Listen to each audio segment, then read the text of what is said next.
Alors, que faire quand la base de données présente des signes inquiétants? Un feuilleton en 4 épisodes, 4 jours de suspense, inspiré par le film Usual Suspects. Pour, ceux qui l'ont vu, j'en dis pas plus. Pour ceux qui ne l'ont pas vu, les coupables ne sont pas forcément ceux qu'on pense.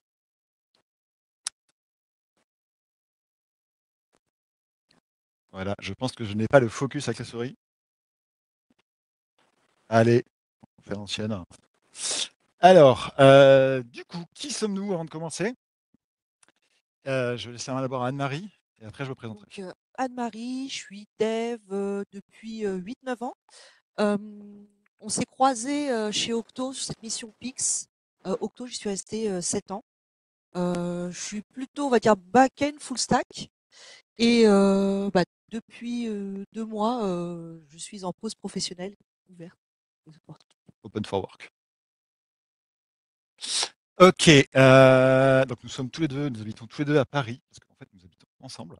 Alors pourquoi je vous dis ça? Parce que moi j'ai été ici, je suis venu ici 2 fois, je suis venu une fois comme vous au meet-up, où j'étais fini par manger des pizzas, sur la terrasse et parler avec Delphin Aubin, si quelqu'un connaisse. Et j'ai aussi fait un entretien ici, mais comme j'avais fait 10 ans chez Sopra, j'avais fait de l'AS400, du COBOL, du Power Builder, des trucs comme ça. On m'avait dit: «Tu as le bon mindset, mais au niveau technique, c'est un peu chaud» et à l'époque, il n'y avait pas encore les réintégrations, les académies. J'ai croisé le mec qui faisait ça à Paris chez Socrates. Il m'a dit: «C'est dommage, quelques mois après, tu pouvais rentrer chez nous». Donc je suis rentré, chez Acto, grâce à Marine qui est là dans l'assistance. Que j'ai croisé Marine en meet-up et elle m'a dit: «Beh, ouais, il y a vraiment des missions, on fait du TDD à Lille» et du coup, je me suis dit: «Ah bah, s'il y a moyen de faire du TDD à Lille et que vous voulez de moi, je rentre». C'était peu avant le Covid et donc ma mission a été une mission en remote chez Pix. Qui connaît Pix ici? Voilà, les gens qui ont des enfants connaissent un peu plus Pix que ceux qui n'en ont pas encore ou pas du tout. Donc Pix, c'est une plateforme d'évaluation des compétences numériques. C'est un peu comme les cours de techno, donc pour l'informatique. Donc c'est un GIP, donc c'est un truc qui est externe, dans lequel il y a des prestataires, donc de Zenica, d'Octo, il y a aussi des internes. Et donc nous allons faire un retour d'expérience sur ce que nous avons vécu en production, sachant que chez Pix, il n'y a pas d'équipe dédiée à la production. Il n'y en a pas eu pendant très très longtemps. Pendant très très longtemps, c'était des volontaires qui tournaient. Et nous, on est arrivé à la fin de cette période-là, où on a commencé à monter une équipe spéciale SRE juste pour ça. Mais comme Anne-Marie, moi je suis juste full stack, je ne suis pas ops du tout. Et donc le but de ce soir, c'est vous montrer que avec quelques compétences de base, quand vous êtes sur des fournisseurs de cloud, vous pouvez vous débrouiller sans appeler tout de suite un DBA. Voilà. Alors on est quand même un méthode Postgre, on a tous les deux des t-shirts d'éléphant. Il y aura plein de trucs pour les DBA, mais il y a aussi plein de trucs pour les développeurs full stack dans cette présentation. Est-ce que mon clicker refonctionne? C'est pas. Oui, il Oui, refonctionne. super. Très bien. Alors, le TLDR, quand vous avez un problème de base de données, savoir que tous les signaux clignotent, bah, en fait, on ne sait pas toujours comment réagir, à part se dire que, oh mon Dieu, de tourner dans tous les sens. Quand on a la chance d'avoir un DBA, bah, en fait, on va le voir, mais quand on n'a pas de DBA, qu'est-ce qu'on fait? Donc, le but, c'est de vous montrer qu'avec quelques petits outils de monitoring, soit custom, soit du marché, on peut déjà faire un tour du propriétaire, voir d'où vient le problème, en tout cas, essayer de le reproduire et peut-être le résoudre. Mais surtout, il y a toujours un peu de méta dans les présentations qu'on fait. Attention à ne pas se précipiter sur le premier coupable venu. Je ne sais pas si vous reconnaissez le monsieur là. C'est celui qui est interrogé pendant très longtemps en tant que témoin et qui se trouve être le vrai coupable. Spoiler. Alors, c'est parti. Ouais, les signes inquiétants, ah bah là tu verras, tu vas en avoir plein. On Patience. va te faire voir des indicateurs qui te disent qu'il y a un problème. Petite intro métier, parce que je sais que tous les gens de l'assistance ne sont pas développeurs et que tout le monde ne connaît pas Pix. Donc, nous avons une plateforme pour évaluer les compétences numériques. Il y a des gens qui passent des parcours, une espèce de contrôle. Et comme il y a une bonne partie de scolaire, même s'il y a aussi des chômeurs, il y a aussi des gens d'éducation nationale, il y a aussi des gens du ministère de l'Agriculture, il y a aussi des gens de l'ONU, il y a aussi des Belges d'ailleurs. Donc il y a plein de gens sur Pix, mais il y a surtout des scolaires. Il y a à peu près 10 millions de comptes, je crois. Ça.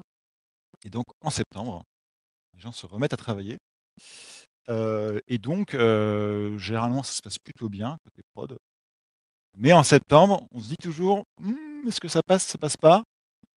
Parce que comme le produit est de plus en plus généralisé, on a de plus en plus d'utilisateurs. Mais a priori, tout devrait bien se passer parce que comme on est dans le cloud, on peut demander des machines, en tout cas des services scalables comme on veut. Donc la stack rapidement, côté front, on a une SPA, Ember.js. Comme s'il y a beaucoup d'utilisateurs, ils ont chacun leur navigateur, il n'y a pas de problème. La charge de calcul, elle est chez eux. Ça, c'est pas un problème. Côté back, on a une API REST en Node.js. Comme on a un autoscaler, on peut avoir 50 conteneurs. Donc s'il y a plus de gens, on met juste plus de conteneurs. C'est-à-dire c'est pas nous qui le mettons, c'est l'autoscaler. Comme vous savez, state is evil. Et donc le seul problème, la seule chose qu'on ne maîtrise pas vraiment aussi facilement que les conteneurs web, c'est la base de données. Alors on a un assez gros plan, on doit avoir 128 gigas de RAM et beaucoup, beaucoup de stockage. Mais on n'en a qu'une. Alors même si elle est redondée, on a un gros plan, c'est quand même potentiellement le swap. Et donc nous allons vous raconter 3 jours. Parce que qu'est-ce qui se passe en septembre 2023? Il y a des indicateurs qui passent au rouge, à savoir que la base de données refuse des connexions. C'est-à-dire que toutes les requêtes entrantes sont refusées. C'est parti.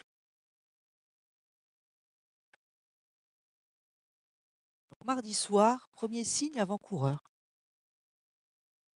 17h45, fin de journée.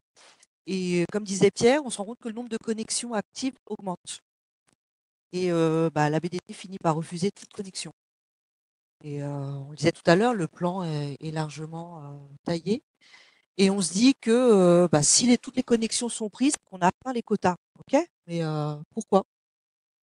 Et en général, quand on observe ce qui se passe, les connexions, le nombre de connexions ouvertes, quand même, en dessous de ce qu'on peut utiliser. Et donc, tout de suite, on pense à un problème d'accès, une ressource qui demande un accès privilégié à la base de données et qui n'a pas libéré. Et on remarque une chose, c'est qu'une mise en prod a démarré à 17h41, 5 minutes avant notre problème, et que la base de données ne répond plus à 17h45. Qu'est-ce qu'on accuse? La mise en prod, il y a sûrement un bug. Alors, pour petite info là ce que vous voyez du coup, c'est le truc qui commence à clignoter rouge.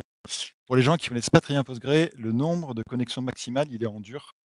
On peut le changer, mais de base, il est en dur. Et donc là, on a mis une petite alerte en disant: «Tiens, si le nombre de connexions ouvertes se rapproche des 500 là, a priori, il y a un truc qui ne va pas». On a même mis, donc ça c'est un message Slack qui est envoyé automatiquement, soit il y a une mise en prod, soit il y a un pic de trafic, soit il y a des vacuums en cours. On a un petit alerting qui nous dit: «Attention, il peut y avoir ça ou ça ou ça». 4 causes possibles et nous on se dit mise en prod, forcément la mise en prod. Et effectivement, la mise en prod, il y a une requête de migration qui est en cours depuis 20 minutes. Et la requête, c'est une requête assez simple, hein. On enlève une colonne d'une table. Donc on regarde la doc de Postgre. On est dev, moi Postgre, je sais faire des requêtes, mais ce qui se passe sous le capot. Donc la documentation nous dit que non, le drop colonne, ouais, ça met à jour les métadonnées, tout ça, mais ça ne devrait pas bloquer. Et pour démarrer, en fait, cette requête, elle a besoin d'un accès exclusif sur la table. Donc on se dit qu'elle l'attend, ça bloque d'autres requêtes. On a des requêtes en attente sur la queue et on attend que ça se libère. C'est ça. Petit point sur l'outillage. En fait, la mise en prod chez Pix, c'est censé être un non-événement. Et ce qui se passe, c'est que dès qu'on a une modification de schéma de base de données, la migration est renaît pendant la mise en prod et on n'éteint absolument pas les applications. Aussi appelé zéro downtime. Voilà, zéro downtime. Et c'est déjà arrivé. Alors, Pierre est resté 4 ans chez Pix. Moi, j'ai fait 2 ans, donc les 3 derniers mois dans l'équipe SRE. Et c'est déjà arrivé. Et donc, s'il y a un appel API, que la migration se lance, que les 2 tables sont utilisées, ben, il peut survenir un deadlock. C'est arrivé une fois. Et ce qui a été décidé collégialement, c'est qu'on ne mettrait pas de solution de contournement à jour. On se dit, c'est un épiphénomène, on va arrêter l'API et on relance la mise en production. Et donc l'alerte, c'est celle aussi, enfin, on a vu tout à l'heure des alertes sur Slack et on a aussi une alerte qui est envoyée dès qu'il y a un deadlock qui survient et on a la marche à suivre. Et donc, action, on va sur Scaligo, donc l'hébergeur, on arrête toute l'API et en pensant mettre fin aux requêtes SQL en cours. Sauf, et nous, là, on le découvre, c'est que les requêtes qui ont été lancées depuis un appel API, Postgre continue de les jouer, quoi. Faut toujours pas faire notre mise en production. Ouais, donc on ne veut toujours pas faire de. Et donc, oui, c'est un comportement, c'est un comportement documenté de Postgre, hein, nous, on ne le savait pas. Donc, on est obligé de forcer l'arrêt avec la commande pg terminate backend de toutes les requêtes SQL. On relance la migration. Tout se passe bien. Ouf. Petit point orga. Donc, 17h45, hein, l'incident. Et ce qu'il faut savoir, c'est que chez Pix, alors moi, ça ne m'est pas arrivé dans d'autres missions, quand il y a un problème de prod, il y a un channel sur Slack, je crois, sur Slack, où tout le monde peut se connecter. Donc les devs de toutes les feature teams, il peut y avoir le support, les CTO se ramènent si vraiment il y a une indisponibilité, les personnes du support. Et petit rappel aussi, c'est que je disais que les mises en prod, ça doit être des non-événements. Et donc ça utilise des GitHub Actions et les PO se concertent dès qu'il y a une mise en prod possible. Elles mettent un petit message sur Slack, ça envoie, ça lance la mise en prod. Au départ, elle faisait quand même appel, les PO faisaient appel quand même à un dev au cas où, mais au bout enfin, c'était peut-être la première année, mais ensuite, non, les PO lançaient la mise en prod et a priori, il n'y a pas de souci. Donc là, tout le monde est sur le team et c'est vrai que c'était 17h45, 18h, tout le monde aurait pu partir chez lui. Et en fait, non, on a eu beaucoup de soutien. Tout le monde est venu et ça a permis aussi de finir la journée sans trop de stress. Les équipes support qui étaient là pouvaient répondre aux personnes qui demandaient tiens, moi je ne peux plus accéder à l'application. Il y a des bandeaux qui ont été mis sur le site tout de suite pour dire il y a une indisponibilité. Et puis surtout, 15 personnes, des devs, des non-devs, enfin, c'est 15 cerveaux qui ont des idées, qui vont peut-être se rappeler ah tiens, c'est arrivé une fois il y a 3 ans. Et en fait, ça permet de trouver d'explorer plusieurs pistes et puis aussi communiquer efficacement auprès des utilisateurs. Et Donc on aussi, est content. La journée se termine, on a résolu notre incident. voilà, donc on C'est était ce qu'on 15 c'est ce et qu'on du coup, on avait quand même moins de pression. S'il y avait eu un mec de support qui aurait ouais, dû tout se débrouiller seul tout dans son seul, coin. ça aurait été l'Ops qui se prend des coups de fouet de service, ça aurait été plus difficile. Ok, donc 2 ans avant, on avait eu un problème comme ça et on s'était dit on va mettre des GitHub Actions pour bloquer les migrations si elles comportent plus de tables, tout ça. On avait documenté une solution de contournement. Ça revient, on teste la solution de contournement, ça ne marche pas. On se dit ah ok, en fait c'est pour ça. Du coup, on remet à jour la doc, on se débrouille, tout va bien. Donc le talk est fini, on peut boire des bières. Malheureusement, ou heureusement pour qu'on puisse apprendre, il s'est passé d'autres choses. Ouais. Alors, mercredi, les batchs, un mal nécessaire. Du coup, on revient, donc on finit vers 19h30, on revient le lendemain, on se dit ok, tout va bien, en tout cas la mise en prod est passée. On va quand même regarder les stats, On va regarder dans notre tableau Datadog, qu'est-ce qui se passe. Et on voit des trucs bizarres. Donc à droite, vous avez la courbe de l'activité en écriture de la base. On peut voir que voilà, de 15h à 17h, c'est genre le calme plat. Et d'un coup, à 17h16, pouf, on multiplie par 4 le débit en écriture. Je ne sais pas si vous vous souvenez, mais 17h15, il ne se passait rien. Enfin, en tout cas, pour nous, il ne se passait rien. C'est-à-dire que la base de données, elle répondait toujours. Mais par contre, il semblerait qu'elle ait eu quelques petits problèmes un peu plus tôt. Et du coup, on essaie de voir sur l'ensemble des appels API, est-ce que tout se passait bien? Par exemple, est-ce qu'il y avait plus d'appels? Typiquement, si on a un trafic multiplié par 4, on va avoir un trafic en écriture par 4. Et là, nous voyons, là, vous avez les logs entrant dans l'API. On voit qu'il y a quelques erreurs. Et là, vous avez les logs du routeur. En fait, vous avez les logs du routeur qui rentrent dans l'API. Et là, vous avez les logs des requêtes dans l'API elle-même. Je vais vous expliquer plus tard pourquoi ce n'est pas les mêmes logs. Et donc, on voit qu'à partir de 17h, on voit à partir de 17h15, il y a plus de débit. Et surtout, on voit qu'à 17h52, là, il y a plusieurs requêtes qui ont duré une demi-heure. Bizarre, des requêtes qui durent une demi-heure quand même. Et du coup, si on fait 52 moins 30, on se rapproche dangereusement de ce truc-là. Donc on se dit, tiens, c'est quoi ces routes? On voit que c'est notre bon vieux camarade dont nous allons parler pendant plusieurs jours, à savoir l'import XML. Donc on se dit, bah tiens, il y a peut-être un lien entre les deux. Alors pour vous raconter un peu notre camarade XML, il faut que je vous explique un peu le métier.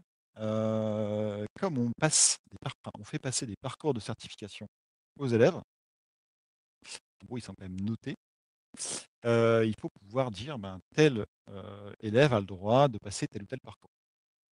Donc il y a un parcours grand public chez Pix, vous pouvez faire en ligne directement. Mais pour les élèves de 6e ou pour les élèves de 3e, on ne fait pas les mêmes questions. Donc on les inscrit, malheureusement. Les batchs, c'est toujours le problème.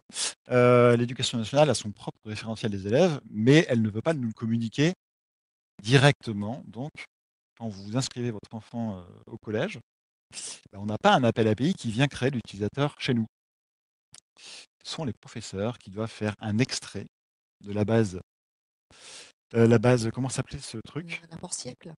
Voilà, c'était donc le SI siècle qui gère tous les élèves. Eux, ils doivent faire un export format XML. Donc c'est par établissement scolaire. Donc si vous avez le collège de Croct où je suis, où j'ai été scolarisé, on était peut-être 100.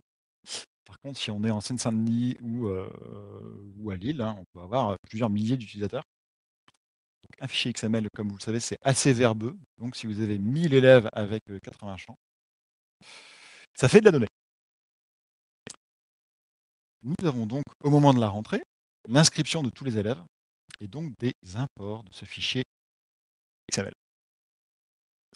Et donc on se dit, effectivement, le fait qu'on ait des chargements qui soient aussi longs, qu'on ait des appels API qui durent autant de temps, ça peut faire un peu sens. Quand vous avez normalement des appels API, c'est censé être de très courte durée, c'est censé être quelques secondes maximum. Chez Pix, on est plutôt à 500 millisecondes, voire un peu en dessous. Là, c'était clairement des coupables, en tout cas des suspects. Et en fait, ça, on le savait déjà l'année dernière, l'année d'avant, on avait des ralentissements. On s'était dit, en fait, il faut qu'on rende tout ça asynchrone. Il faut qu'on crée une job queue à côté, qui récupère les fichiers dans le bon ordre, qui en traite maximum de 2 ou 3 en même temps, pour éviter d'impacter le niveau de service sur le reste. Mais on ne pouvait pas le faire à cette époque-là. On avait commencé à faire du stream. On avait déjà un peu amélioré les perfs, mais ce n'est pas suffisant. On s'était dit, non mais ça passe. Parce que là, c'était passé. Et là, on est dans le feu de l'action, on se dit, c'est eux, mais si on veut faire le dev pour pouvoir du coup mettre ces batch queues, ça va pas être fait demain. Si c'est fait la semaine prochaine, on a quand même une semaine à attendre, une semaine de problème. Donc petit récapitulatif de notre problème là. nous avons genre une professeure ou un professeur qui a son gros fichier XML qui fait plusieurs mégas, qui se connecte à l'interface dédiée pour les élèves, qui clique sur le bouton importer. Ça passe par un routeur qui lui-même envoie ce fichier du coup à mon API Node, qui met à jour une table. Vous allez la recroiser pendant un bout de temps, qui est donc en version française les gens qui apprennent au sein d'une organisation, les élèves. Donc, bah, clairement, vu que Pix est de plus en plus populaire, il y a de plus en plus d'élèves, de plus en plus de collèges utilisent Pix. Et donc, il peut y avoir des problèmes. On se rend compte, parce qu'à ce moment-là, on commence à discuter un peu avec la feature team. Quand on voit qu'il y a ces trucs-là, on leur dit venez voir avec nous. On fait des petits tests pour essayer de reproduire des petits tests de perf et on se rend compte qu'en fait, quand le fichier est très gros, l'intégration prend plusieurs secondes. Parce que sur l'IHM, on voit rien du tout en fait. On a pas l'impression qu'il est freeze. Et là, il n'y a pas de debounce en fait. C'est-à-dire que la personne, elle peut réimporter un fichier avant même qu'il ait intégration intégration KO. Et donc on se dit qu'est-ce qui se passe? Hop. Et ben le professeur, au bout de 10 secondes, il se dit c'est pas chargé. Parce que 10 secondes, c'est quand même super long, hein, on est d'accord.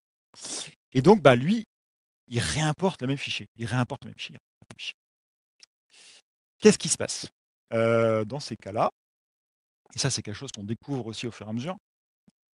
Quand vous envoyez une requête au routeur qui est devant l'API, lui, il vous dit tu as 60 secondes pour répondre. 1 minute. Si au bout d'une minute, tu n'as pas répondu, à mon avis, tu ne répondras jamais. Donc, bah, je vais couper la connexion, puis je vais répondre une petite 504 ici.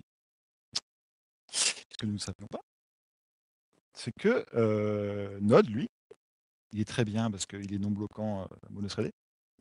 Mais si vous coupez la connexion, lui, il ne le sait pas en fait. Il ne le saura que quand il va essayer de renvoyer la réponse.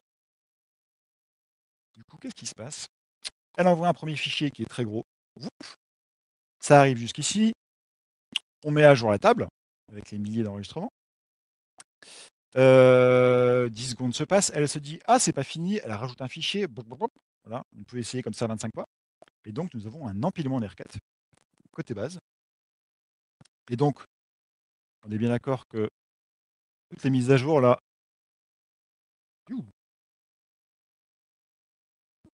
Faut que j'appuie fort sur mon clicker. J'ai appuyé vraiment trop fort là. Donc, qu'est-ce qui se passe? C'est que les requêtes s'empilent.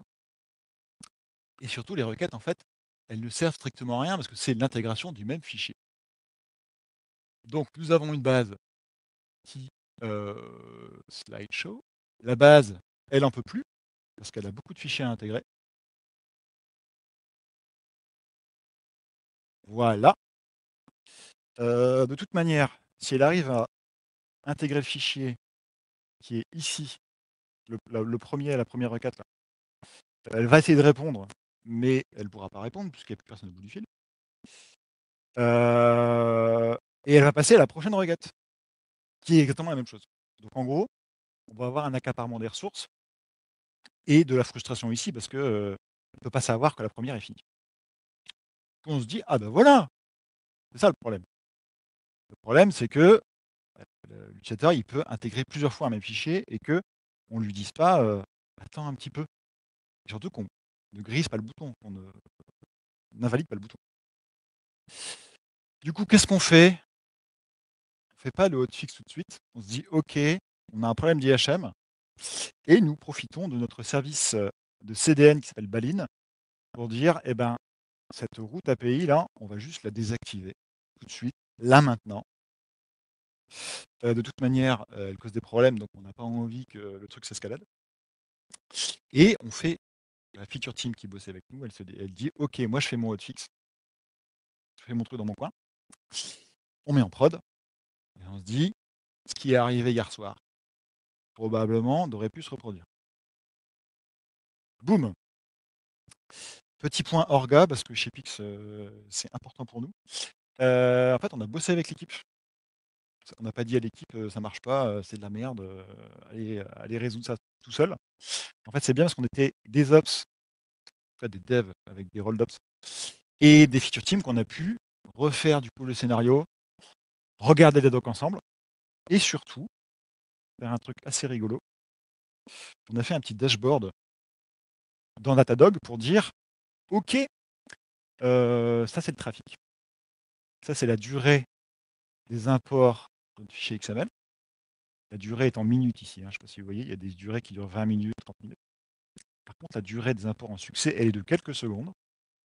Donc vous, la feature team, vous pouvez vous dire: «Bon, si mon trafic est constant, mais que j'ai les imports qui sont super longs, je vais pouvoir voir ici quelles sont les requêtes qui tombent en erreur et surtout voir le numéro de l'établissement, genre le collège, pas ce problème et vous dire: "Ah bah, peut-être que si le collège, 3321, il a 7 imports en cours, à mon avis, il risque pas de l'avoir" et vous pouvez vous connecter sur la base et tuer des imports qui sont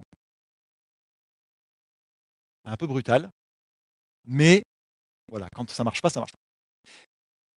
Donc on a vraiment donné, l'outillage, rapide, voilà, ça c'est les dashboards ad hoc, c'est assez facile à faire et une fois que les feature team avaient ça, ils pouvaient se connecter en prod et tuer des sessions si besoin. Je rappelle aussi que le support est aussi en relation avec les chefs d'établissement ou les professeurs. Ouais. Donc, si on tue quelque chose ou si ça se passe pas bien, il y a un feedback qui est fait, quoi. Comme si on dit Nanterre, il n'arrête pas de nous appeler pour dire que ça marche pas, bah, on peut se dire: «Bah oui, bah, effectivement Nanterre, il nous a appelé 25 fois, dans les 10 dernières minutes et ça a pas marché». Donc voilà, nous sommes mercredi. On arrive globalement à la fin de l'après-midi là, on rentre chez nous, sentiment du cœur accompli, le sentiment du devoir accompli, mais c'est pas encore tout de suite réglé. Ouais, donc les vacuums, un mal nécessaire. Donc, j'en profite pour préciser que je n'avais jamais entendu parler de ce terme et je ne savais pas du tout à quoi ça servait. Donc le matin, équipe SRE, donc on regarde un peu ce qui se passe en prod, la routine, enfin habituelle, oui, dans un contexte un peu particulier et en fait, on se rend compte qu'il y a un auto-vacuum qui a eu lieu et d'une durée conséquente, donc un peu plus longue que d'habitude et donc la durée est inhabituelle, mais la table qui est, vacuée, je ne sais pas comment ça se conjugue, c'est la table organisation learners, celle dont vous l'update, voilà. Et donc celle qui est alimentée quand on fait l'import XML et qui est mise à jour. Donc on se dit, bon, il y a eu beaucoup d'appels en erreur, c'est peut-être normal que que le vacuum soit lancé sur cette table. Mais on remarque aussi une autre chose, c'est qu'il y a une requête SQL qui elle aussi est beaucoup plus longue que d'habitude et qui fait l'update de cette table. Donc elle fait 10 minutes. Et je vais vous parler un peu de notre outillage. Donc comment est-ce qu'on a su que les vacuums duraient un peu plus longtemps que prévu et que les requêtes aussi. Donc on monitore les vacuums parce que il est arrivé, l'expérience a montré que ça pouvait impacter les performances de la base de données, surtout quand ils passent sur des tables un peu volumineuses. On pense à nos 10 millions d'utilisateurs. Et on vous parlait tout à l'heure de l'outil qu'on utilise, le pass Scalingo. Et Scalingo, donc on peut se connecter à la base de données en SSH, tout ça, mais on n'a pas accès à toutes les tables, notamment PGStat, Progress Vacuum, qui nous aurait permis d'observer l'avancement du vacuum en temps réel. Donc il y a une bidouille qui a été faite. Donc euh, on se connecte donc à une base Postgre via Metabase, qui est un outil, en fait, c'est une interface qui permet euh, de visualiser les données d'une table, de faire cette opération. Et à travers Metabase, donc, on peut voir l'avancement des vacuums via la table PGStat Activity. Ça, pareil, moi aussi, je découvrais cet univers-là. Et aussi la date de dernière exécution. Et on trace aussi la durée avec l'option Log Auto Vacuum Min Duration sur la table concernée. Il y a un log drain fourni via Scalingo et on envoie ça vers notre outil de monitoring qui est Datadog. On arrive quand même à s'en sortir. Et pour les requêtes SQL longues, en fait, on monitor ou en tout cas on suit celles qui sont en cours depuis 10 minutes, toujours sur PGStat Activity, et on les envoie à Datadog. Donc si ça vous intéresse, donc on l'a pas dit, mais Pix est totalement open source et tous ces outils-là sont open source. Donc c'est un repo qui s'appelle Pix DBstat. Et si vous utilisez Scalingo, vous pouvez tout à fait récupérer ce code et l'utiliser sur vos projets. Et donc à travers l'API Scalingo, on récupère les métriques de la base de données aussi. Et puis on fait des stats agrégées de toutes les requêtes exécutées à travers la table PGStat Statement. Les liens colorisés sur Oui, le support, ça pointe directement vers le c'est repo. cliquable Ou les vers PR. ouais. Et c'est testé.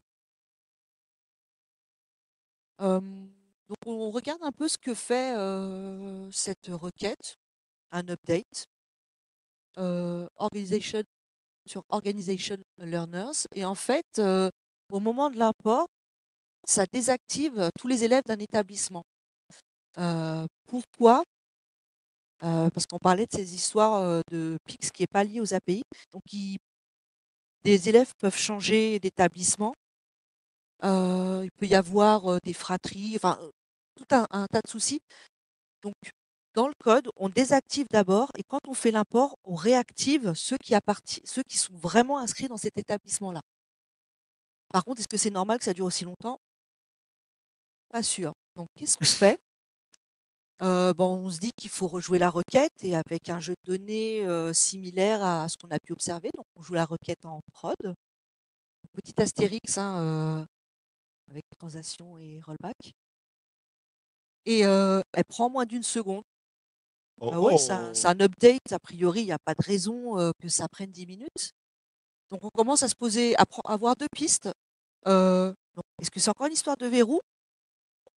Ou est-ce que c'est parce que la base de données, toutes ces ressources sont accaparées, donc CPU, RAM, tout ça, et donc elle a un petit peu de mal à travailler cette pauvre petite base. Et donc on est en pleine réflexion, et puis d'un coup on se rend compte que les IO, c'est comme au moment de la mise en prod de mardi, ça fait x4, Toujours à 11h15. toujours Vous verrez, ouais, toutes les choses se passent le matin. 11h15. Bon, Et c'est souvent sûr. avant de manger ou en fin de journée. Voilà. Et donc on réexécute la requête toujours sur la prod, passe de 1 seconde à 1 minute. On dit, ah, peut-être que cette piste est intéressante. Et waouh, on voit qu'il y a un log d'auto-vacuum qui apparaît sur cette table.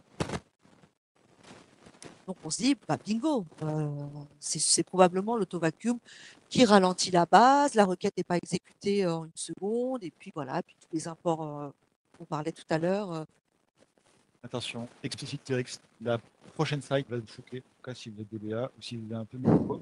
Attention à ce qu'on va faire.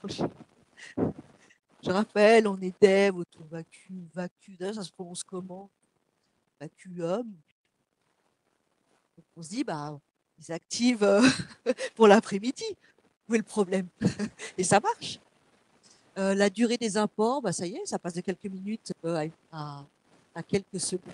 Bon, on le réactive quand même le soir en partant. Ça probablement servir à quelque chose. Hein. Et donc, voilà, on se dit, ça y est, on a notre coupable, c'est l'autovacuum, c'est sûr. Alors, Est-ce que c'est vraiment ça? euh, On arrive au dénouement. Hein. j'ai oublié de faire le petit sondage au tout début. Qui est DBA? Globalement DBA dans la salle, qui fait que de la data. Ok.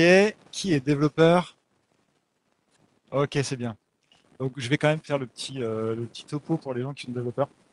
Les gens qui sont développeurs et qui ne savent pas à quoi sert le vacuum, donc scheduler l'auto-vacuum. En gros, qu'est-ce que fait l'auto-vacuum? Alors je ne vais pas vous expliquer comment Postgre gère les multi-transactions et comment il implémente machin. La seule chose qu'il faut savoir pour arriver à suivre l'histoire, On va le découvrir un peu plus tard. Nous, on va comprendre après, mais je vous donne déjà un peu d'idée pour que vous sachiez, vous puissiez suivre l'histoire.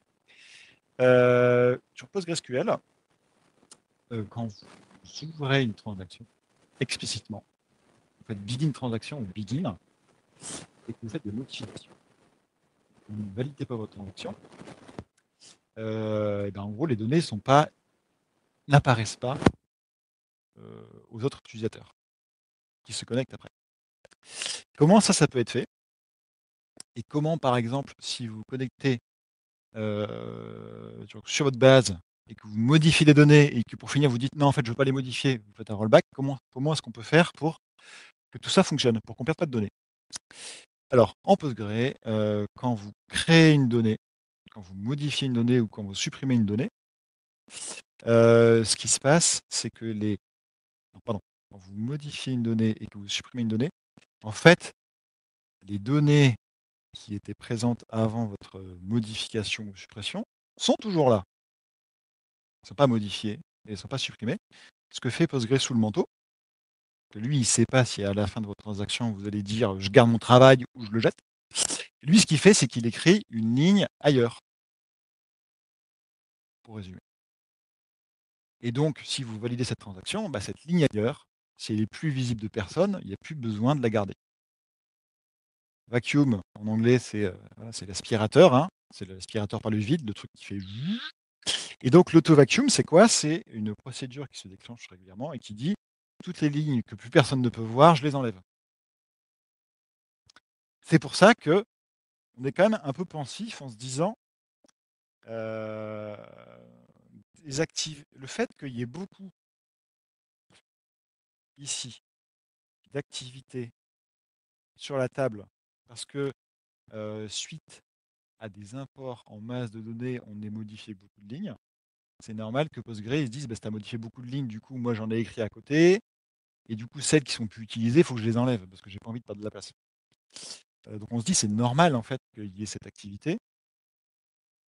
Normalement, l'auto-vacuum, il est censé se passer en arrière-plan. Il est configuré très très bien par les gens de chez Dalibo pour que personne ne voit. Pas qu'on ait trop d'impact sur le truc. On se dit que peut-être, vu qu'il y a vraiment beaucoup, beaucoup, beaucoup d'imports, on peut s'en sortir en laissant ce travail de nettoyage de maintenance la nuit. Est-ce que vous avez une idée de ce qui se passe là? Est-ce que ce concept de vacuum, vous captez ou pas?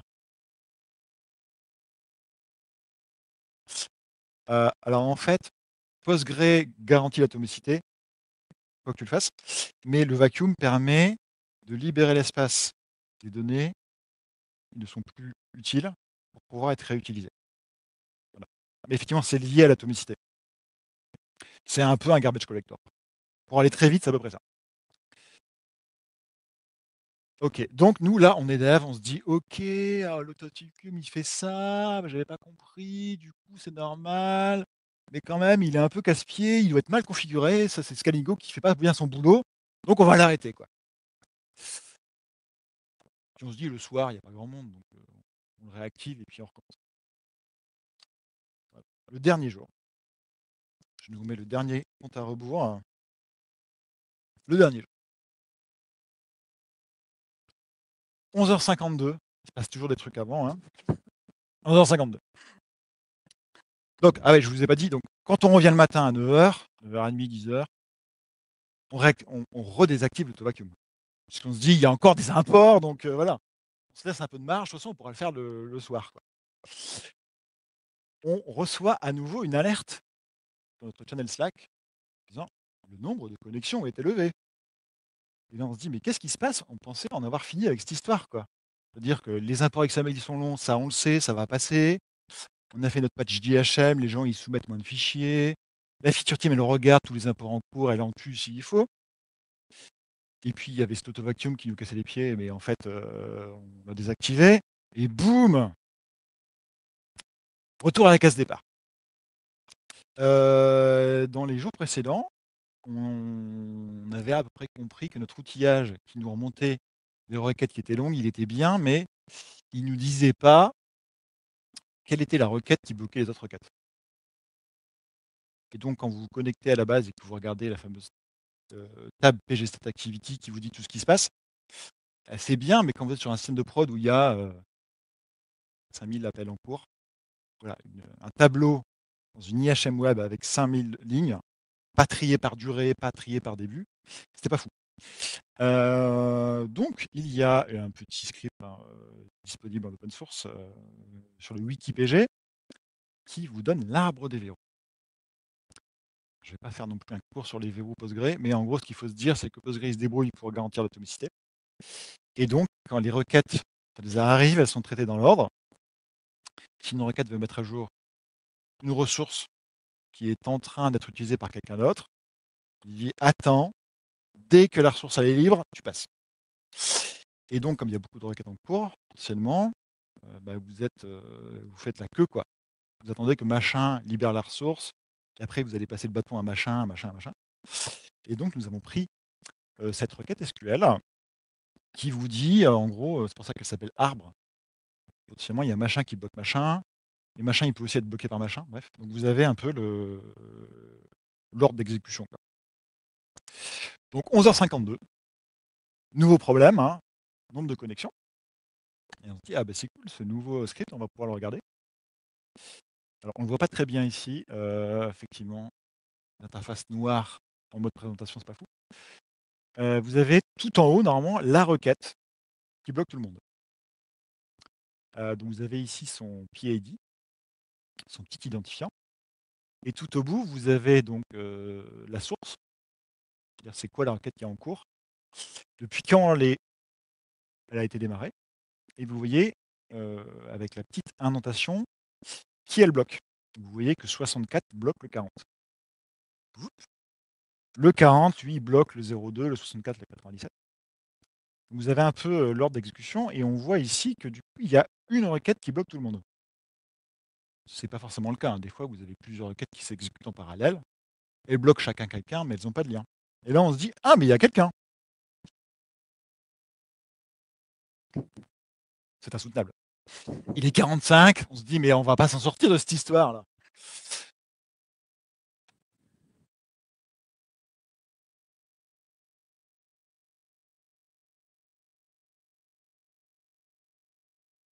Ignorer le returning, là, il y a mettez un petit point virgule, là.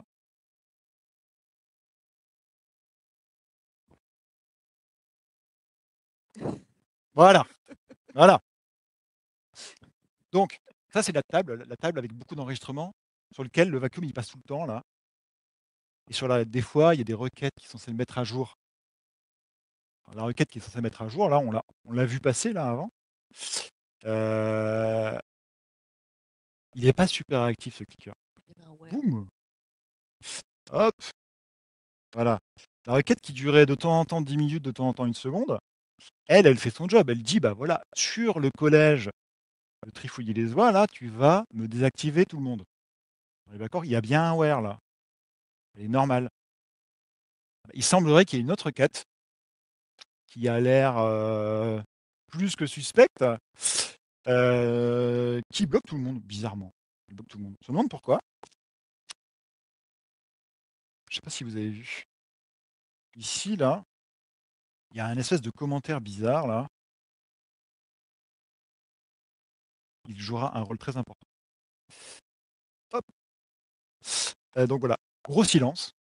Bon, il y avait vraiment eu un silence, c'est-à-dire que voilà, on devait être une dizaine, et là, d'un coup, je pense que chacun regarde en se disant est-ce que je vois bien ce que je vois. Il y a bien une requête qui est en train de réécrire toute la table. Alors, si on réécrit toute la table, si on met à jour toutes les données de la table, qui fait à peu près 60 millions d'enregistrements, si vous avez bien suivi ce que j'ai raconté sur le vacuum, on ne modifie jamais les données, on les réécrit ailleurs. Donc la table de 60 millions, elle double à chaque fois, en fait, à chaque fois que ce truc-là passe. Effectivement, ça peut poser des problèmes. Du coup, on se dit: «OK, d'accord, OK, bon, on l'a vu, c'est vrai, on y croit là. Notre monitoring ne nous ment pas. Qu'est-ce qui se passe? D'où ça vient? Est-ce que c'est un développeur qui croit qu'il est en dev et qui met à jour ses jeux de données?» Ah bah, heureusement, on a pensé, tout allait bien et quand la situation était calme, à faire un peu de monitoring et à faire un peu de corrélation. Ce que vous voyez là, c'est du coup le nom du endpoint API, d'où vient l'appel. Déjà, ce qu'il nous dit, c'est pas un développeur, c'est bien une machine. Voilà donc le endpoint. Donc, bah, une fois qu'on a un endpoint, c'est facile de regarder ce qui se passe dans le repo.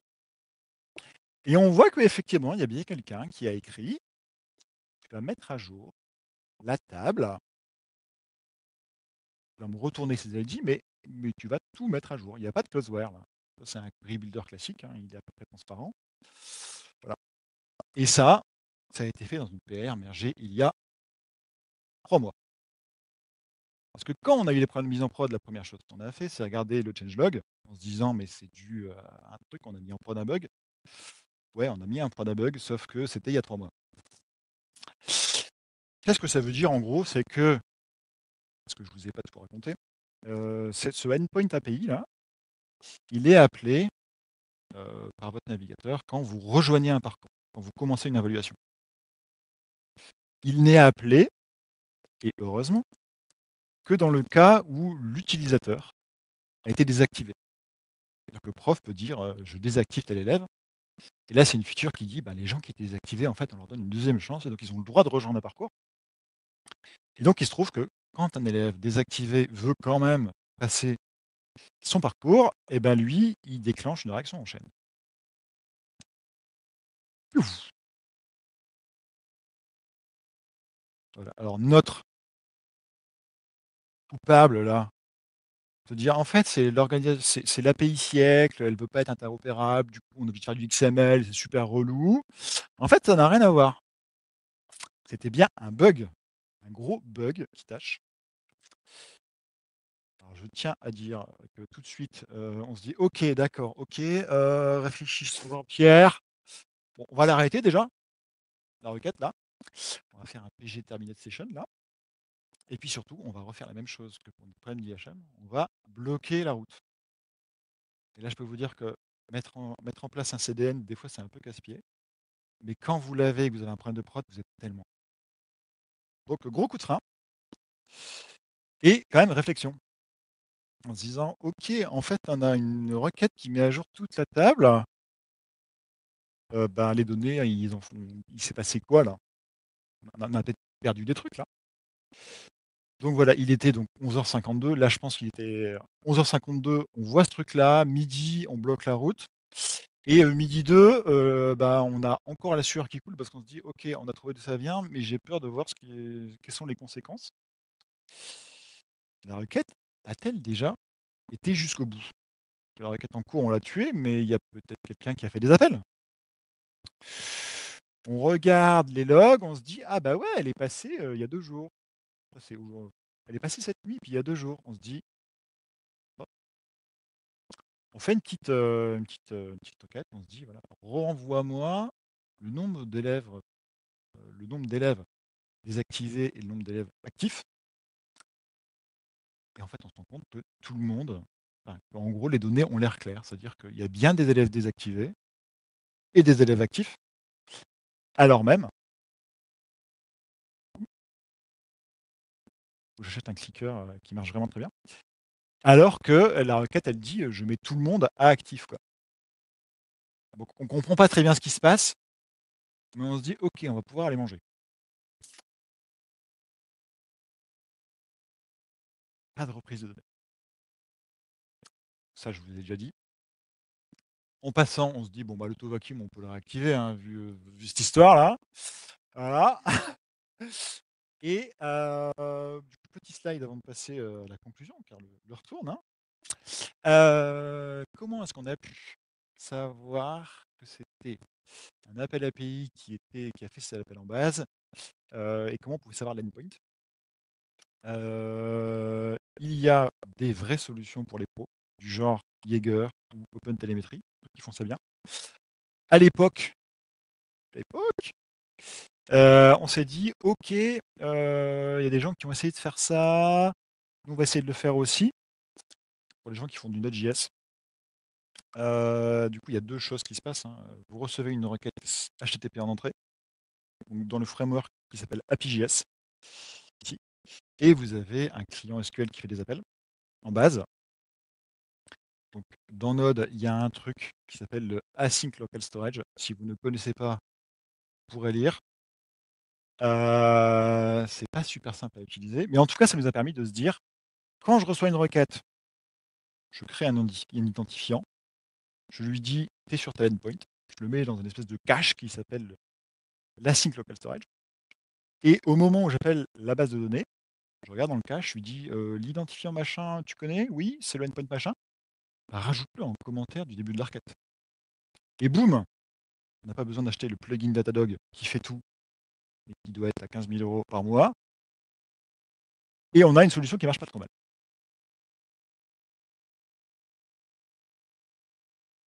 La morale de cette histoire, avant que vous puissiez poser toutes les questions, la morale de la morale de la morale, hein, c'est pour ça qu'on fait une presse ce soir, c'est que des bugs, on en a tout le temps, mais ce qui est intéressant, c'est pas juste de faire des hotfix et de se dire: «C'est bon, je les ai corrigés et je suis un héros parce que j'ai réussi à trouver le bug».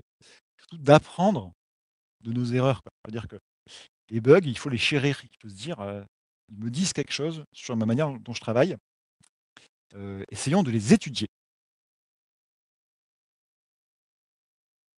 Les enseignements, cette petite expérience, moi j'étais contente, ça faisait 3 mois que j'étais dans l'équipe, problème en prod, ça forme. Et l'un des enseignements qui m'a le plus marqué, je pense, c'est One Team.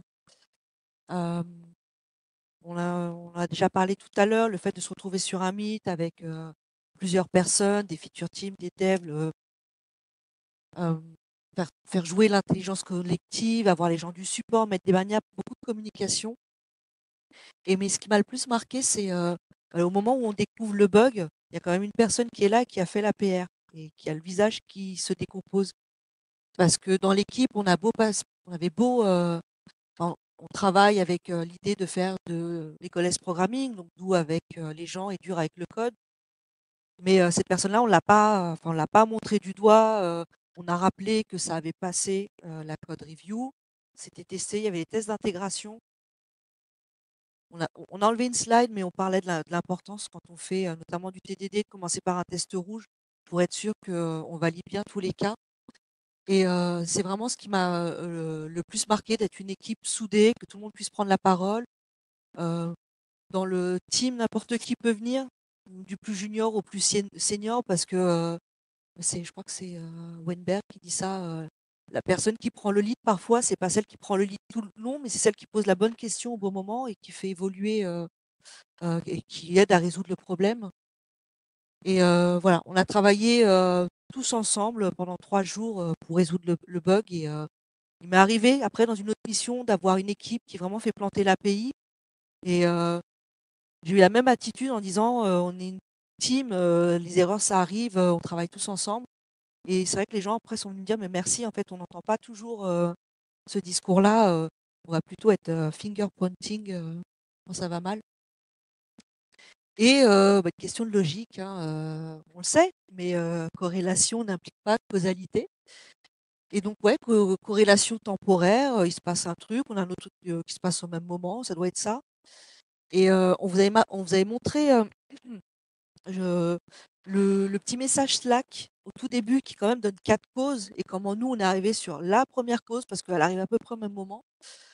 Hem, donc ouais, une cause réelle qui est un bug et puis une causalité qui est supposée et puis un peu longtemps en plus, l'import XML, non performant. On se dit que si ça se passe au même moment, c'est que c'est lié, quoi. Mise en prod égale problème et rentrée des classes égale import XML égale problème. En vrai, la cause racine, elle est introduite 3 mois avant. Personne ne se dit que, ben, le bug est passé inaperçu parce que personne est passé par ce chemin. En fait, si, il peut y avoir des millions d'utilisateurs, vous mettez en prod, il passe pas et puis, au bout d'un moment, il passe. Manque de bol, au même moment que la MEP et au même moment que l'import XML. OK, hyper important. Anne-Marie et moi, on est partis, en fait, de Pix. On est Presta, donc la roue tourne. Il y a plein de gens qui sont chez Pix maintenant, qui sont rentrés il y a 2 ans, qui sont rentrés après ce phénomène. Et donc, ils se souviennent, enfin, ils l'ont pas vécu en fait. Moi, j'avais vécu le premier deadlock lors de mise en prod il y a 4 ans. En fait, c'est pas magique, hein. C'est pas parce qu'on rentre dans une équipe qu'on arrive à absorber la quantité de tous les cerveaux qui arrivent. Surtout que Pix, c'est un produit qui grossit. Il y a de plus en plus de features, il y a de plus en plus de stacks. Faut pas se souvenir de tout. C'est pas magique. Donc, ce qu'on fait chez Pix, on fait les tableaux, on fait les journaux de bord. Qu'est-ce que c'est?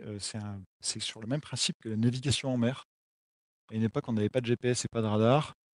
Le capitaine, il notait tout ce qu'il voyait en se disant: «J'ai croisé un banc de méduses, j'ai vu le soleil qui se couchait à telle heure, j'ai vu du gros temps à tel moment». Les gens qui puissent refaire le trajet, ils aient des idées. Si leur carte, n'était pas tout à fait, exacte. Et puis aussi, ça leur permet de se dire: «Ah mais en fait, ça fait quand même 3 jours qu'on navigue par gros vent et normalement, on est censé voir machin». À force d'écrire ce qu'on voit, ça nous oblige à réfléchir, en fait. Et il y a des choses, des petits indices, si on les note, qui sont là. Si on relit, on peut les voir, alors que si on les note pas, ils passent totalement inaperçus. Nous avons donc ça sur la production. En fait, tous les jours, on note ce qu'on a vu, qui nous paraît un peu inhabituel. Et donc là, on dit: «Bah, voilà, le 19, on fait une map à 41 qui finit à 53. On voit que le S-check marche plus à partir de 45. On voit la requête. On se dit: "Ah bah tiens, c'est la migration de la map", avec le lien vers l'APR. Tac, on met les logs. Tout ça, on le fait au fur et à mesure. Et c'est pour ça que le lendemain, on a encore des métriques. On a 15 jours d'historique sur Datadog. Si on fait pas ce boulot-là, il y a plein de choses qu'on verra pas, quoi. Donc c'est pas productif tout de suite. Il y a plein de gens qui pourraient se dire: «Non mais en fait, ça sert vraiment à rien». Je pense si on n'avait pas eu ça, déjà, on n'aurait pas pu faire ce retour d'expérience. Et surtout, je pense qu'on n'aurait pas vu. On aurait mis beaucoup plus de temps à trouver. Un autre moyen, un peu plus ambitieux que de juste faire des pages de wiki, c'était de raconter l'histoire en interne et en externe. Il y a des créneaux chez Pix, toutes les semaines qui durent une demi heure le matin, où il y a une équipe qui partage quelque chose qu'elle a vécu, quelque chose qu'elle a appris. Ça peut être se dire, «Bah, tiens, React Testing Library, c'est compliqué à mettre en œuvre, mais on s'en est sorti comme ça». Ça peut être, comment débug ton CSS, ça peut être, voilà, comment on a trouvé un bug. Et donc le but, c'est pas juste de faire cette présentation-là sur ce problème le lendemain, hein, c'est de le faire tous les ans, en fait, de se rafraîchir pour les gens qui n'étaient pas là. On se raconte l'histoire en interne et en externe, pour les gens qui font du Node.js et les gens qui font du Postgre. Moi, c'est toutes des choses que je connaissais pas, en fait, que j'ai appris. Je me dis: «Ce serait cool que quelqu'un m'en parle». J'aurais aimé que quelqu'un m'en parle et du coup, c'est l'occasion de le faire avec vous et surtout de montrer.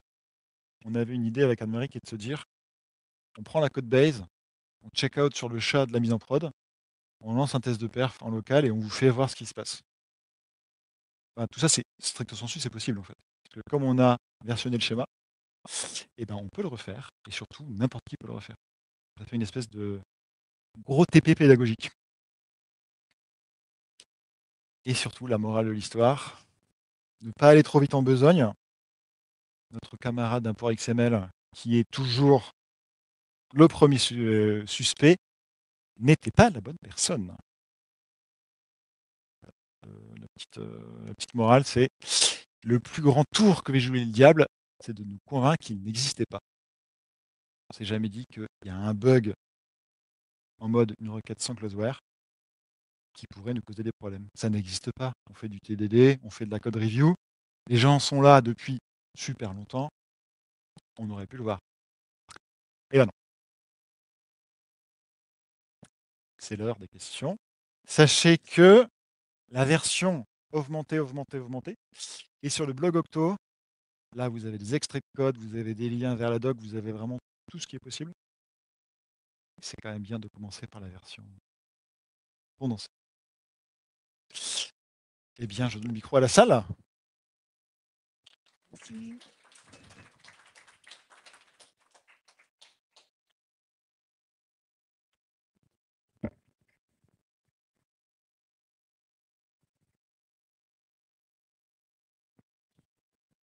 Des questions, des réactions, des remarques, des what the fuck, des tout ce que vous voulez, hein.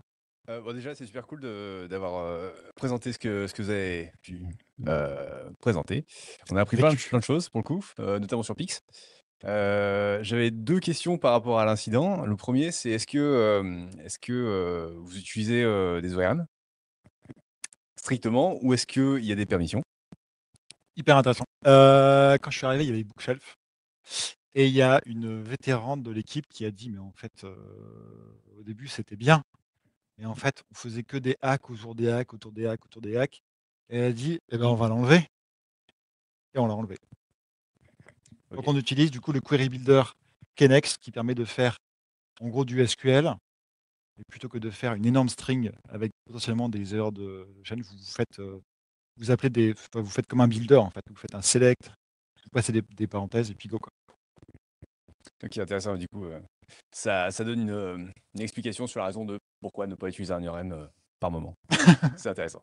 Et bah, 2e question, c'est, donc là, du coup, c'est à chaque, issue que vous avez, à chaque bug en prod que vous pouvez avoir, il y a, un rituel d'apprentissage derrière ça. Est-ce que vous en servez aussi pour construire un decision tree, un arbre de décision en cas d'incident pour les futurs? Est-ce que c'est quelque chose que vous faites? Je vous laisse répondre peut-être? J'ai pas vu ça chez Pix, non. Non, non, on avait quelques petits manuels fait par l'équipe SRE sur qu'est-ce qui se passe si ma mise en prod se passe mal et que j'ai telle ou telle erreur. Se relancer la GitHub Action, enfin pas mal de tutos, mais non, on n'a pas, et puis nous on est partis, on a quitté l'équipe, Mmh. l'incident c'était septembre, on a quitté la mission en octobre, donc peut-être qu'ils l'ont fait, mais pas à ma connaissance. Et dans d'autres équipes, non, j'ai jamais vu. Moi, j'adorerais le faire. J'ai déjà fait des decision trees partiels. Je trouve que c'est hyper intéressant en fait en tant que dev quand on commence à faire un peu de surveillance de production. En fait, on sait tellement pas par où commencer que, en fait, avoir ça, ça permet vraiment de pas perdre de cap, quoi. OK, ça marche pas. Heu, pour Oui, le est-ce que c'est une 2e decision tree question. ou pas du tout? OK, cool. Pour le principe, du coup, j'en avais, initialisé un, chez un client. Justement, parce que étant DevOps, pour le coup, j'ai pas de connaissances sur les BDD, et on était assez autonome sur les incidents qu'il y avait, en production. Donc on avait besoin justement d'avoir, une espèce de petite carte de quoi faire quand il y a un truc qui va pas. Donc on s'est appuyé sur des DBA pour les valider, mais on les a OK. initiés, nous-mêmes.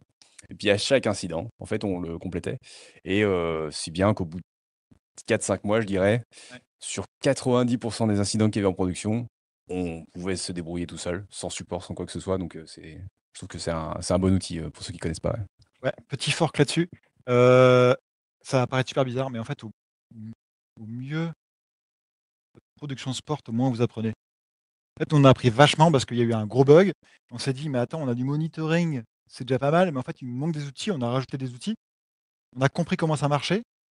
Se dire que Node, il est pas capable, quand la socket d'entrée est coupée, de se dire: «Bah, je vais arrêter la requête Postgre». Genre ça, on n'y avait pas pensé, quoi. Donc en fait, au plus vous pratiquez, au plus vous comprenez et au plus vous fiabilisez votre système, au moins vous comprenez votre système parce que les gens qui ont résolu les incidents sont plus là. Et donc, bah, moi, la solution que je trouve, c'est des ateliers de chaos, quoi. Et vous dites, «On est sur un cloud et ben, on va faire un exercice, il y a quelqu'un qui va casser quelque chose et puis les gens devront trouver, quoi». Voilà.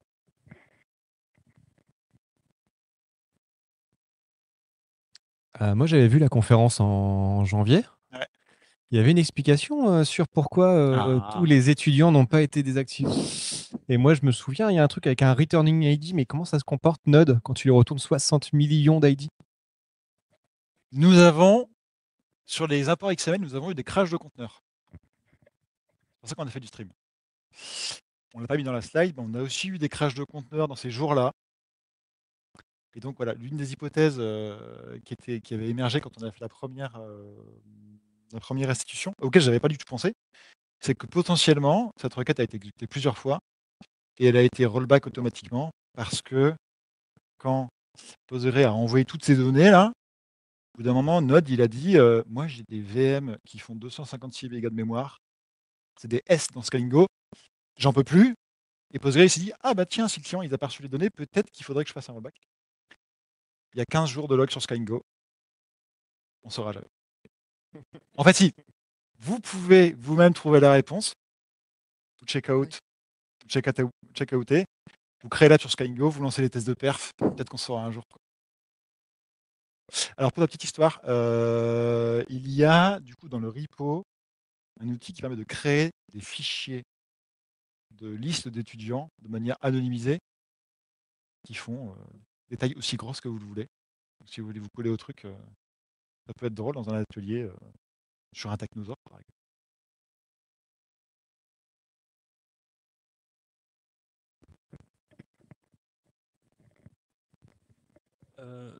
Il y a quelque chose qui m'étonne, moi, c'est que personne dans la boîte ne connaissait plus que ça Postgre. Pourquoi vous n'avez pas envoyé quelqu'un 5 jours en formation pour savoir ce que c'est qu'un vacuum et... Si c'est tellement un spof sur l'appli, pourquoi la boîte s'est jamais dit on va juste former un DevOps et puis c'est fait quoi. Ouais. Alors, je vais te répondre de manière un peu indirecte. Il n'y avait pas de monitoring en production pendant 2 ans et demi. Il y avait des logs qui sortaient quelque part, mais personne ne le regardait. Et peu avant le Covid, il y a le CTO qui est arrivé qui disait bon, je pense qu'il va y avoir un usage hyper accru. Il faut qu'on soit prêt. Les gens vont se former comme ça. Et il a dit bah, les gens qui veulent donner des coups de main, venez avec moi. Et puis il y a quelqu'un qui a monté, qui a fait un petit POC sur Datadog. Et c'est là que 2 ans et demi après, on s'est dit on va mettre du monitoring. Alors que si on est plutôt dans l'approche lean, on se dit voilà, on va faire un walking skeleton avec une appli qui se déploie, avec des logs partout, avec des alertes dans Slack. On n'avait vraiment rien. Et donc le truc qu'a fait Pix, c'est se dire on fait les trucs le plus tard possible, on fait les choses les plus simples possibles. Et en fait, du coup, la réponse à ta question, c'est on n'avait jamais eu de problème de prod sur la base en 6 ans. De problème qui coupe le trafic aussi longtemps et qui nous mettent face à des interrogations auxquelles on ne pouvait pas répondre. Alors du coup, pour vraiment répondre à ta question, est-ce que quelqu'un a été envoyé chez Dalibo, par exemple, pour les formations? Non, personne n'a été envoyé, à ma connaissance. Mais je suis bien d'accord qu'avec quelques connaissances de base, en fait, se dire comment fonctionne le modèle de Postgre en termes de préservation d'intégrité, on peut aller beaucoup plus loin qu'en mettant juste un développeur full stack qui n'a jamais vu comment ça marchait. Quoi. Ouais, effectivement. Non. Non, en fait, l'équipe dans laquelle Anne-Marie et moi on a travaillé, c'est une équipe qui s'était formée 1 an avant. Et le but, c'était de se dire, OK, on est sur Scalingo, mais on a une équipe data qui va besoin des outils qu'on ne peut pas déployer sur Scalingo. Du coup, on va aller sur OVH. Et du coup, on va prendre des devs qui vont donner des petits coups de main, qui vont faire un peu plus d'infra et qui retourneront après dans le feature team. Voilà.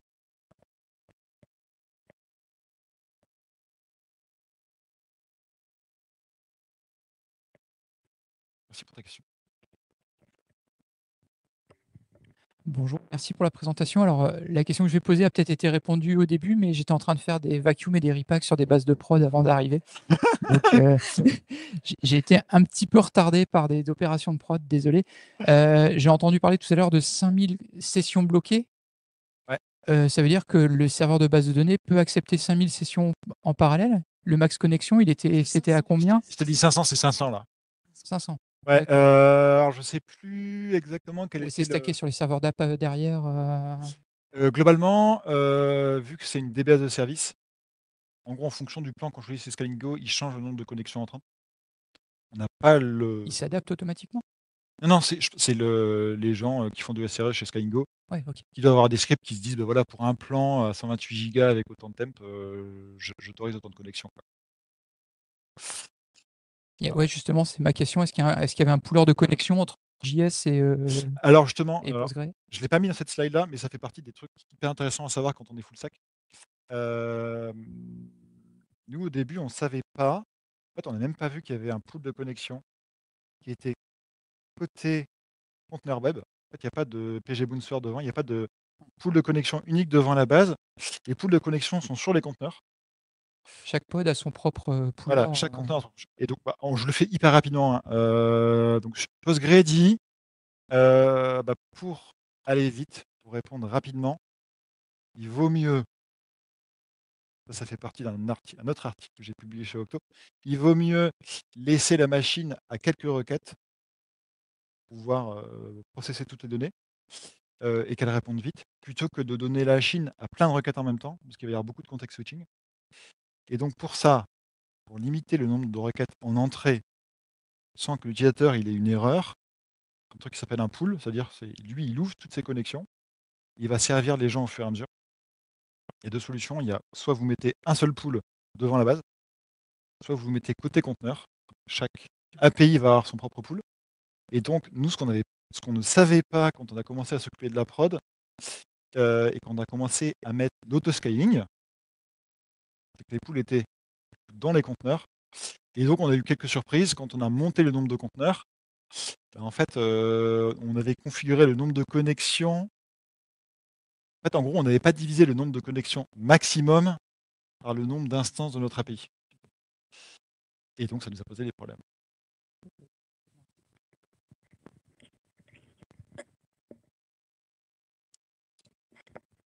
Merci. Alors, c'est une question pour vous, ou peut-être l'assistance, mais vous faites un lien entre le fait d'avoir arrêté l'auto-vacuum et le fait que l'update soit passé.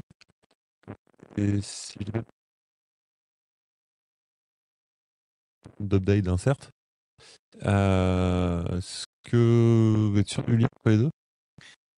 En fait, c'est ça qui est compliqué, c'est qu'il y a deux requêtes sur la même table, mais qui ne font pas la même chose. C'est deux updates, en fait. Ça, c'est la première requête d'update sur la table dont on vous a parlé. Elle durait soit 1 seconde, soit 10 minutes. Elle est passée plus rapidement, 1 seconde, quand on a désactivé l'autovacuum. Et en même temps qu'on avait vu que l'autovacuum, elle travaillait sur cette table-là. Alors, c'est important de dire, l'autovacuum, il n'est jamais bloquant. Par contre, il va consommer des ressources. Ici, là. En gros, quand il y a beaucoup de ressources qui sont consommées par d'autres requêtes sur d'autres endpoints et par l'autovacuum, la requête, elle va finir par être traitée. La requête qui prenait 10 minutes, elle va être traitée plus lentement. Par contre, et là c'est hyper important, la requête d'update qui pose vraiment problème, qui est sur la même table, c'est fatigant. Voilà. Elle, en fait, elle n'est pas passée du tout.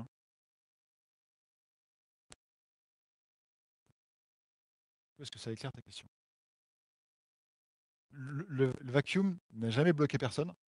Par contre, il a ralenti tout le monde. Et au bout d'un moment, quand ça ralentit vraiment beaucoup, on considère qu'il cause l'échec. Mais stricto sensu, je suis d'accord. Si on avait laissé la requête continuer, elle aurait fini par s'exécuter, ou elle aurait fini par réussir à mettre à jour tout le monde. C'est clair du coup? Ouais. En fait, il y a beaucoup d'updates sur cette table et il y a beaucoup de choses qui se passent autour. Donc, Ouais, ce que je pense, c'est que ça consommait des IO qui auraient été nécessaires pour l'exécution de la requête. voilà, tout à fait. Tiens, Après, pardon, je ne vous ai pas dit, enfin si je vous l'ai dit, mais il faut recoller toutes les pièces du puzzle. En fait, cette requête, elle bloquait tout le monde. Cette requête bloquait toutes les autres requêtes, mais cette requête ne bloquait pas l'auto-vacuum. Et l'auto-vacuum ne bloquait pas cette requête. Par contre, le fait qu'ils partagent le même CPU, la même RAM et les mêmes contrôleurs réseau font qu'il y avait quand même un lien, même s'ils ne sont pas stricts au sens du bloquant.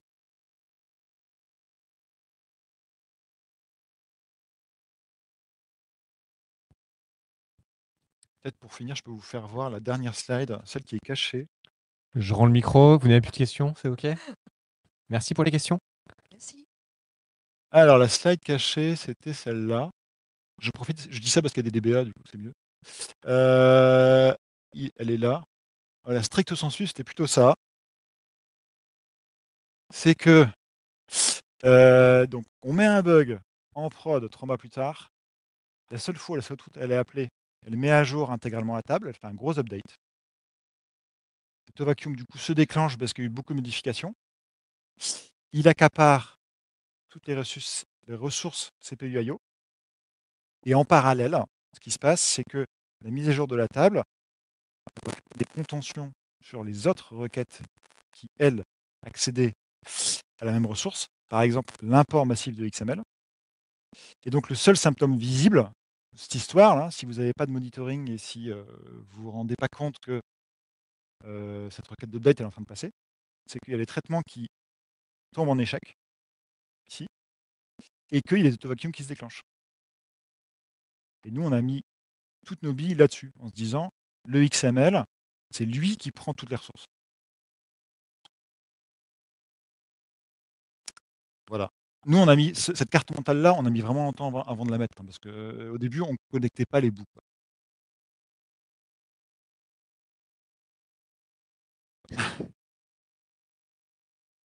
Ouais. Ouais. Ouais. Ouais.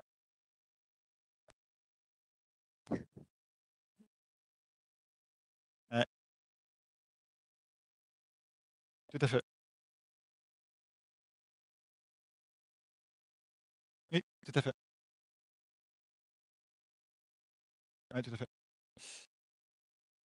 D'autant plus que, oui, après, on pourrait même se poser la question des impacts sur le cache. On pourrait se poser. Ouais, c'est hyper intéressant de faire ça, quoi. Et ce qui est bien, c'est que du coup, on peut le rejouer en vrai avec du code si on a envie. Bon, on a soif, non? Merci beaucoup. Merci à vous.